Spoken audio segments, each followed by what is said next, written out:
An elderly tycoon chooses to live on the streets after losing his son until someone returns from his past. The cold hit him first, not the kind that nips at your fingers, but the one that sinks into your bones and stays there like grief. Harold Lennox hadn't always known this kind of cold. Once, he'd commanded skyscrapers, owned fleets, spoken in boardrooms high above the city he now walked beneath. But none of that mattered when they pulled the sheet over his son's face and told him the world wouldn't be giving him back. Now he walked. He traded mahogany desks for park benches and chauffeurs for cracked shoes. At 78, Harold had vanished from headlines with a silence as deliberate as a vanishing act. "Billionaire disappears," said the news, then stopped saying anything. No one knew he'd left it all behind: his empire, his penthouse, his legacy, because the only thing that mattered had slipped through his fingers one rainy Thursday afternoon. Tyler, his son, his everything. Harold remembered the phone call that shattered his world more clearly than he remembered his wedding. A motorcycle crash. Instant. Nothing to be done. He had cried, then not like a man, not like a mogul, but like a father who had no one left to bury. He hadn't told anyone. He just left. Some nights, he slept near 42nd Street, where the subways roared beneath him like ghosts.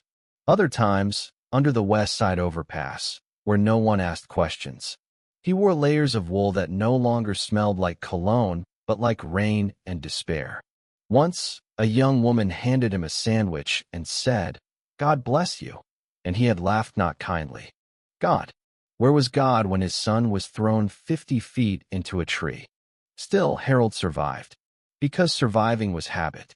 And maybe, deep down, he thought he deserved the punishment.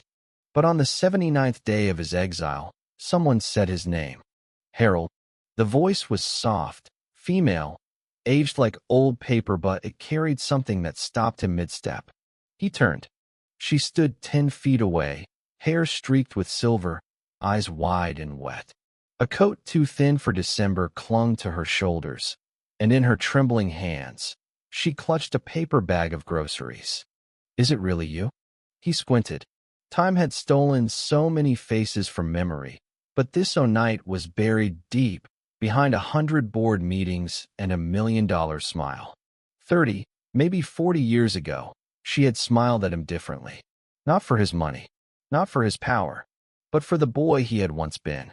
"Evelyn," he whispered. And just like that, the dam inside him cracked. She was Evelyn Carter, the only woman he ever loved before power seduced him. The one he let go when ambition told him there was no room for a life that wasn't curated, calculated. She'd loved him before the jets, before the titles. And now, standing in the shadow of a liquor store, she looked at him not with pity but recognition. "My God," she murmured. "What happened to you?" Harold opened his mouth, but the truth was heavier than the air between them. "I lost him," was all he could say. Evelyn didn't ask who. She reached out, touched his shoulder gently, and whispered, "Come with me." He followed her through streets he used to own and sidewalks that no longer remembered his name. Her apartment was on the 5th floor of a walk-up, the kind with peeling paint and radiators that hissed like tired snakes. She gave him tea. Real tea. Not the kind in plastic cups handed out at shelters, but steeped, with honey and something like care. They didn't speak for a long time. When they did, it came out in a slow, unraveling memories like torn cloth laid bare. She told him about the bookstore she used to run, how it had closed, how she now tutored children in her neighborhood. She showed him a photo of a girl, her granddaughter. Her son was overseas. Life hadn't been kind, but it hadn't destroyed her either. "You look like a man trying to be forgotten," she said finally, her eyes never leaving his. "I wanted to be," he answered. "Why?" He sipped his tea and stared at the steam. "Because everything I built meant nothing without him. He was different. Kind. He wanted to run the charity arm of the company. Open shelters. Work with veterans. I told him we needed profit, not sentiment." He swallowed. The bitterness returned. "And then I lost him. And now I see he was right. I built towers while my boy wanted to build bridges. I chose the wrong life, Evelyn. I chose it over you. Over everyone. She studied him quietly, and for a long time, said nothing. Then she asked a question no one had ever dared. Do you want to be forgiven? He flinched. By who? By yourself. That night, Harold didn't return to the streets. Instead, he lay on a borrowed couch beneath a ceiling stained with time, listening to Evelyn hum a lullaby to her granddaughter through the paper-thin walls. It was a song he hadn't heard in 50 years. One she used to sing to him, back when they dreamed small but real. The next morning, she handed him a list. Names, places, people who needed help. A soup kitchen that had lost its funding. A shelter with a busted boiler. A kid who needed shoes. You can't undo the past, she said. But you can decide what kind of man wakes up tomorrow. Harold stared at the paper for a long time. Then he got to work. He cleaned the shelter bathroom. He wrote checks anonymously. He spent hours fixing leaks, hauling boxes, listening to stories from men who had lost everything except hope. His hands blistered. His knees ached. But something in him began to breathe again. Word got around. The quiet old man with the sad eyes could fix anything. No one knew his name. He didn't offer it. Until a journalist at the local paper caught a glimpse of him at a food drive. She didn't recognize him at first.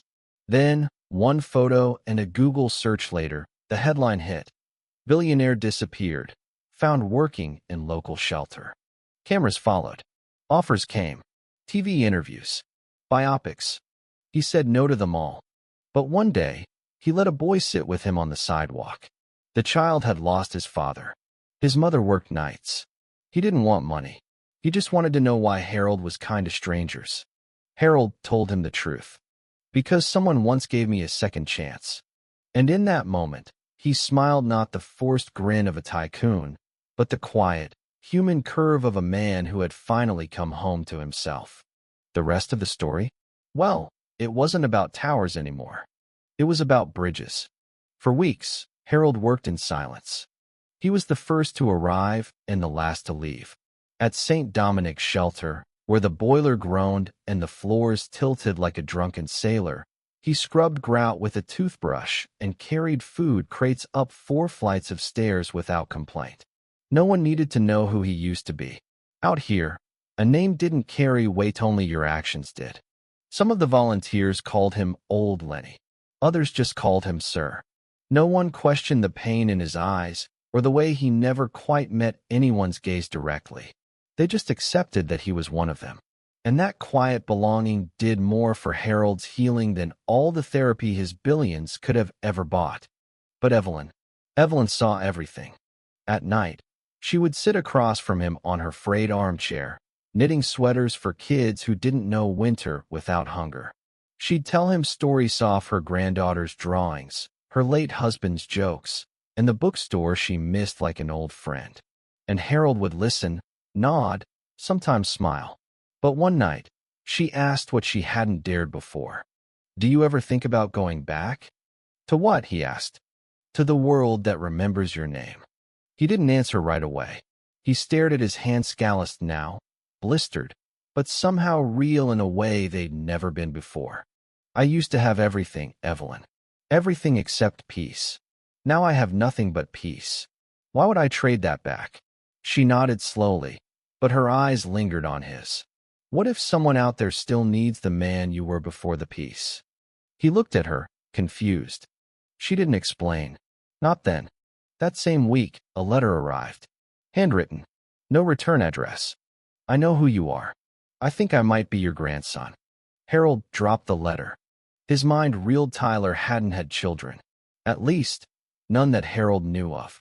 But the boy in the letter claimed to be 22, raised by a single mother who died a few months earlier. He had only recently discovered his birth certificate and the name of his father, Tyler Lennox. His name was Noah. The letter was cautious, almost apologetic, like someone unsure if they were knocking on the right door or disturbing a ghost. Evelyn read it over his shoulder. Her fingers tightened around the armrest. Do you believe him?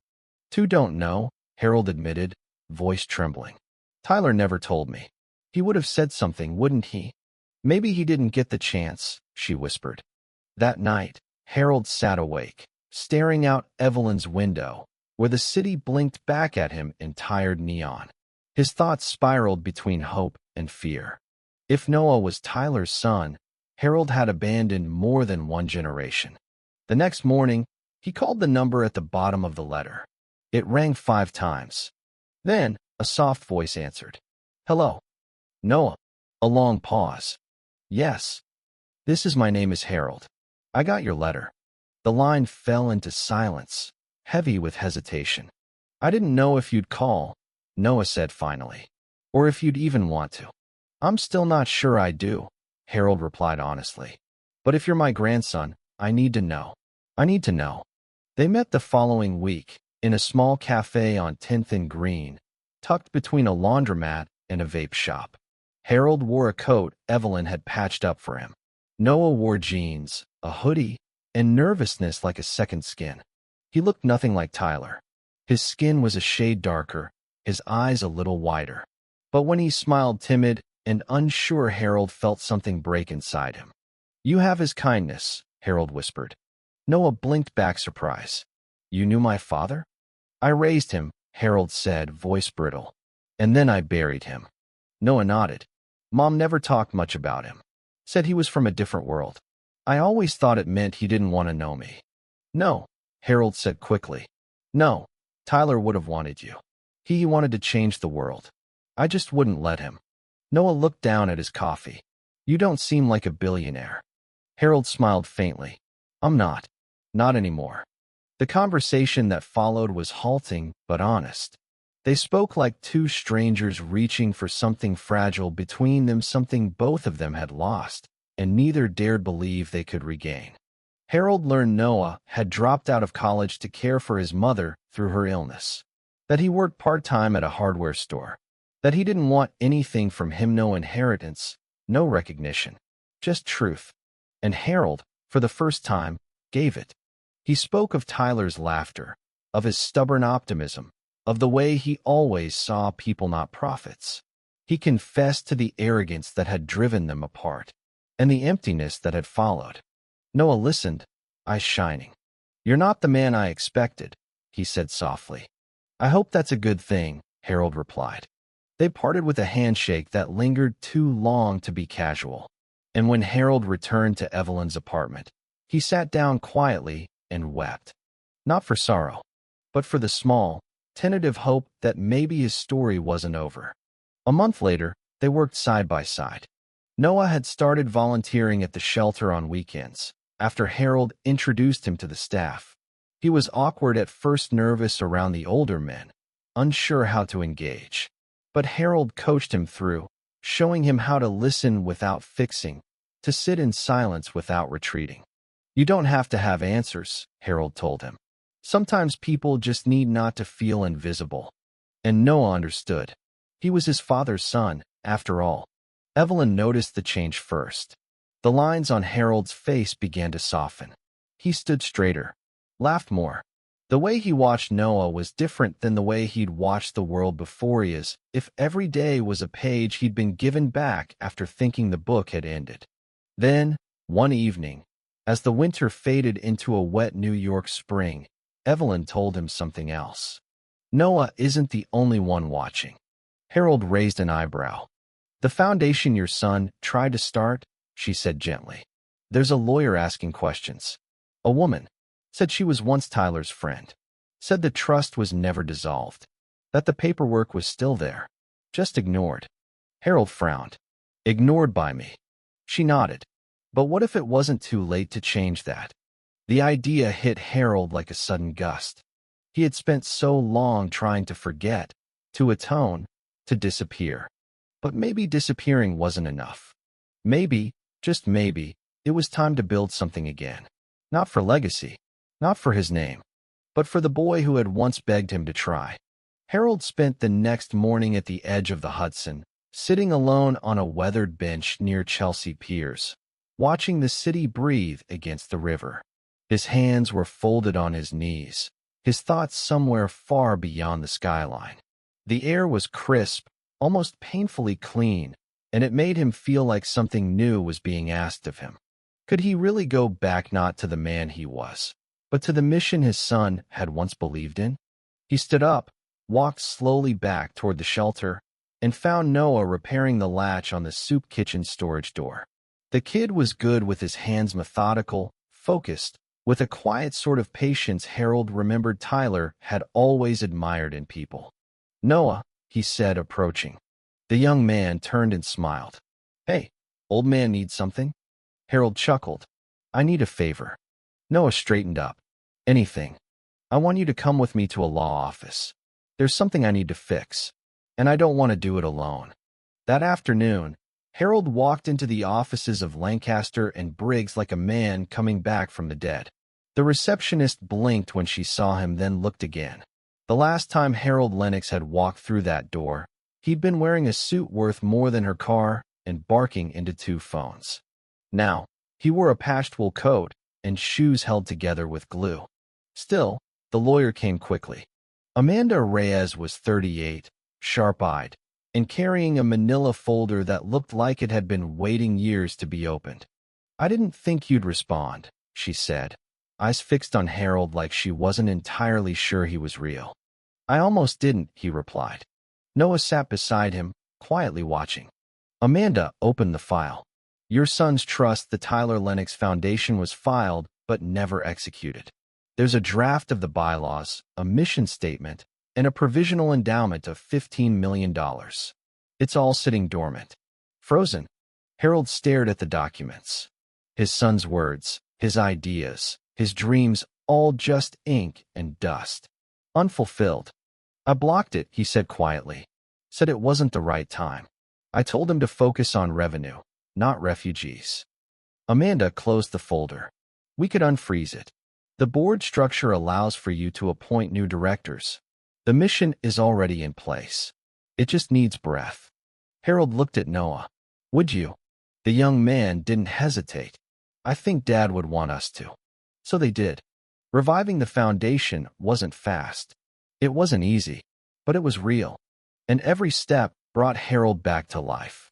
They started with a small project renovating the abandoned church on 128th and Lenox. It had once served as a shelter for displaced families, but had sat empty for 5 years, gutted by mold and bureaucracy. With Amanda's help and Noah's hands and Evelyn's community contacts, they secured permits, rallied volunteers, and reopened its doors. They called it Ty's house. It wasn't just shelter. It was counseling, job training, childcare, food access, and above all, dignity. The first night it opened, Harold stood at the entrance in a suit borrowed from a friend of Evelyn's late husband. It didn't quite fit. His shoulders had shrunk, but his heart had grown. When the first mother stepped through the doors with her son in tow, she looked at Harold and said, "Thank you." He almost wept. The media found him again, of course, but this time he didn't hide. A local journalist named Priya Kapoor approached him after the ribbon-cutting ceremony, her voice respectful. "Mr. Lennox, what made you come back?" Harold looked around the room at the volunteers, the families, the warmth. "I didn't come back," he said. "I finally showed up." The headline the next day read, "The billionaire who walked away and then walked home." Harold and Noah became inseparable. They were not grandfather and grandson in the traditional sense, they hadn't earned that shorthand yet. But they were something closer to allies, brothers in grief, architects of redemption. They worked on projects together, free legal clinics, tutoring centers, recovery programs. The foundation grew faster than anyone expected. Donations poured in not just because Harold Lennox's name was attached, but because the work was visible, human, honest. Noah took charge of youth programs. He spoke in high schools, in rehab centers, on college campuses. He didn't talk about money. He talked about the absence of it, about being raised by a mother who worked nights and left handwritten notes on the fridge, about wondering if he had been a mistake. And then, one day, getting a letter that said he had a family and choosing to answer it. Every time he told that story, Harold sat in the audience, eyes damp. But not everything was easy. One night, As Harold walked back from a meeting with the city council, he saw a boy not older than 14 spray painting the outer wall of Ty's house. Without thinking, Harold ran toward him. "Hey," he called out. The boy dropped the can, bolted. Harold caught up barely and grabbed his shoulder. The kid spun around, ready to punch, when Harold froze. It was the look in the boy's eyes. Fear, not of being arrested, but of being seen. Harold let go. "What's your name?" he asked gently. The kid didn't answer. Harold sighed. "I used to think I could fix everything with money. I was wrong. But I'll make you a deal. You come back tomorrow. Help me clean the wall. And I'll buy you lunch." The boy stared. "You serious?" "Dead serious." "Why would you help me?" Harold shrugged. "Because someone helped me. And because you look like you need a sandwich." The boy came back the next day. His name was Mateo. He cleaned the wall. They ate lunch. He kept coming back. One night, Evelyn found Harold asleep on the couch, a notebook on his chest, pen still in hand. She smiled, then read the page. It was a letter. To Tyler. "I didn't save you, but I'm trying to save the world you wanted to save. I hope that's enough. I hope I'm finally the man you saw when you looked at Minute, the one who built towers, but the one who built tables. I'm sorry, my boy. I'm sorry it took me so long. But I'm here now. I'm not going anywhere." Tears slipped down her cheeks. She folded the notebook shut. Harold stirred. "I wasn't done," he mumbled. "You were," she whispered, brushing a hand through his thinning hair. And it was beautiful. Harold didn't expect peace to feel so noisy. Every day at Ty's house was a whirlwind, phones ringing, kids laughing, arguments breaking out over snacks or bunk beds. There was no boardroom decorum here. There were tantrums and trauma, repaired faucets and emergency intakes at midnight. But Harold had never felt more useful. His hands, once used to signing checks and pressing elevator buttons, now handed out winter coats, installed shelving, and sometimes just held a stranger's trembling fingers in quiet support. One night, as he sat with Evelyn in the small garden out back, just 2 benches and a string of fairy lights above a patch of lavender, she asked him gently, "Do you ever wish you'd done this 30 years ago?" Harold smiled, tired. "Every day." "Then why didn't you?" "I thought compassion was weakness, that you had to conquer the world to matter. No one ever told me that saving a single person could change your entire soul." Evelyn sipped her tea, watching him. "And what do you want to do with the years you have left?" Harold looked up at the night sky. "I want to be worth the second chance I was given." She reached across and squeezed his hand. "You already are." Spring turned to summer, and with it came expansion. The foundation secured funding for 2 new centers, one in Queens, the other in Newark. Noah was now speaking on local radio stations, and Harold had become a reluctant legend among unhoused communities. People knew him. They respected him not because of who he used to be, but because of what he was doing. But with recognition came ghosts. A man in a suit arrived one Monday, asking to speak with Harold. He was tall, tan, too polished. His name was Graham DeWitt, Harold's former son, the same man who had taken over Lennox Corporation after Harold's disappearance.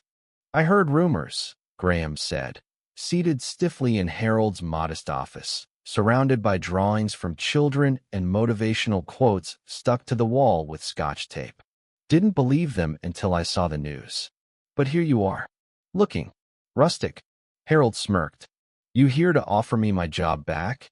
"I'm here to remind you of what you built and what you left behind. There's a mess back at the company. Investors asking questions. Shareholders getting restless. Your absence has become a liability." "I'm not coming back, Graham." "You are Lennox Corporation." "No," Harold said quietly. "Lennox Corporation was the machine I built to distract myself from the man I failed to become." Graham leaned forward. "You walked away from billions. And now you're what? A janitor with a nonprofit." "I'm exactly who I need to be," Harold said calmly. "And for the first time, I sleep at night." The former COO blinked. "You're serious?" "As a second heart attack." Graham stood, straightened his tie.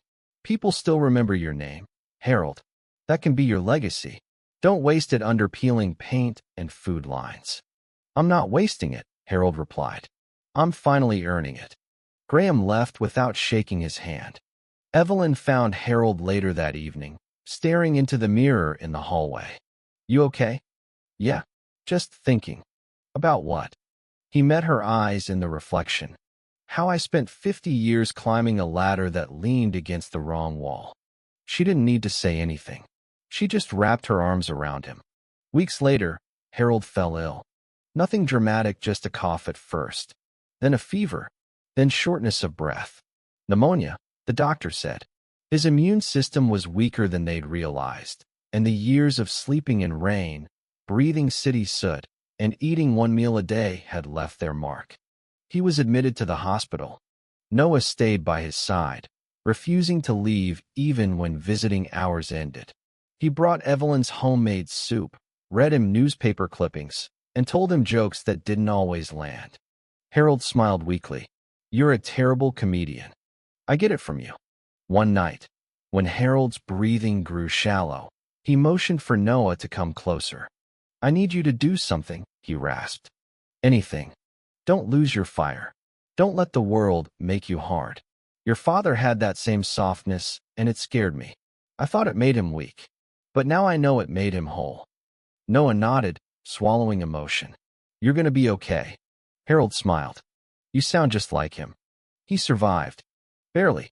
And when he returned to Ty's house 3 weeks later, leaning on a cane and wearing a beanie stitched by Evelyn's granddaughter, the entire shelter applauded.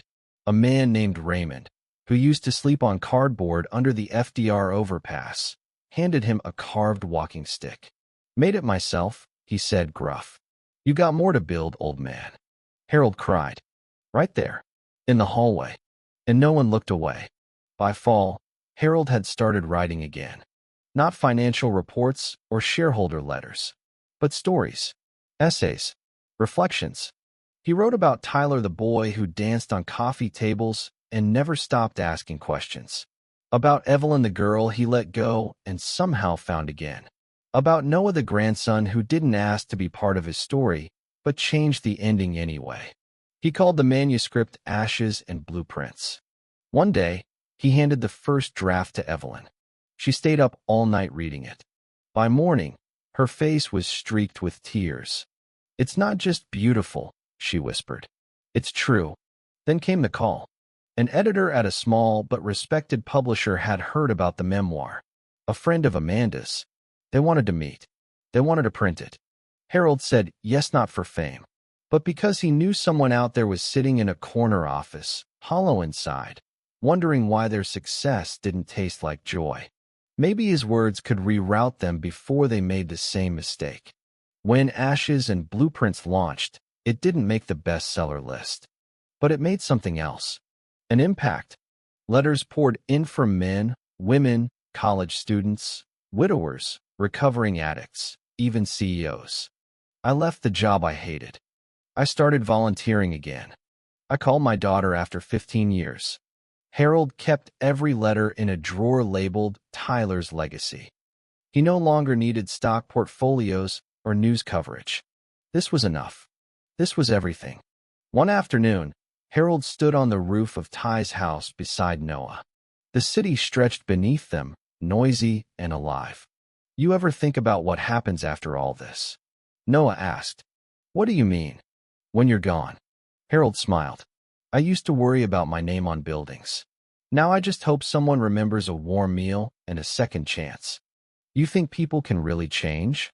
Noah asked. Harold didn't answer right away. Then he said, only if they're willing to break. Noah nodded slowly, watching the sky turn orange. You broke, but you didn't shatter. I did, Harold said softly. But someone picked up the pieces. He looked at Noah. And that someone was you. Harold turned 80 the following spring. He didn't want a party. He didn't want cake or balloons or speeches. If anyone sings, he warned Evelyn, I'm jumping out the nearest window. But Evelyn ignored him, of course. Instead of a party, she organized a community day at Ty's house. Nothing fancy, just people doing what they'd always done, serving meals, painting murals, giving haircuts and hugs. But everyone knew the real reason they were there. Noah stood up on a makeshift platform in the courtyard just after lunch. He held a microphone in one hand, his other gripping Harold's shoulder. "I know he'll be mad at me for this," Noah began, "but I don't care." The crowd laughed.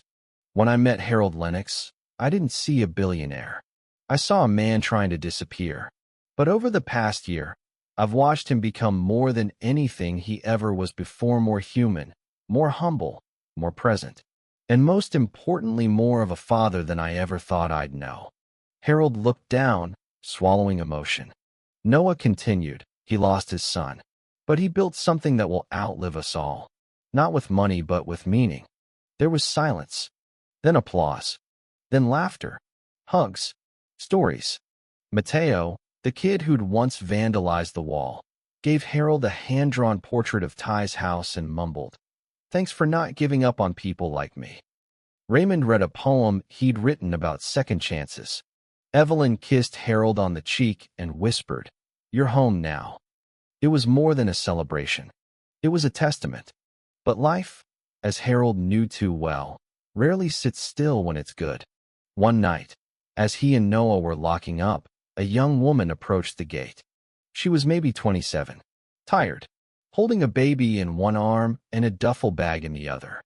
"I heard this place helps people," she said. Harold opened the gate.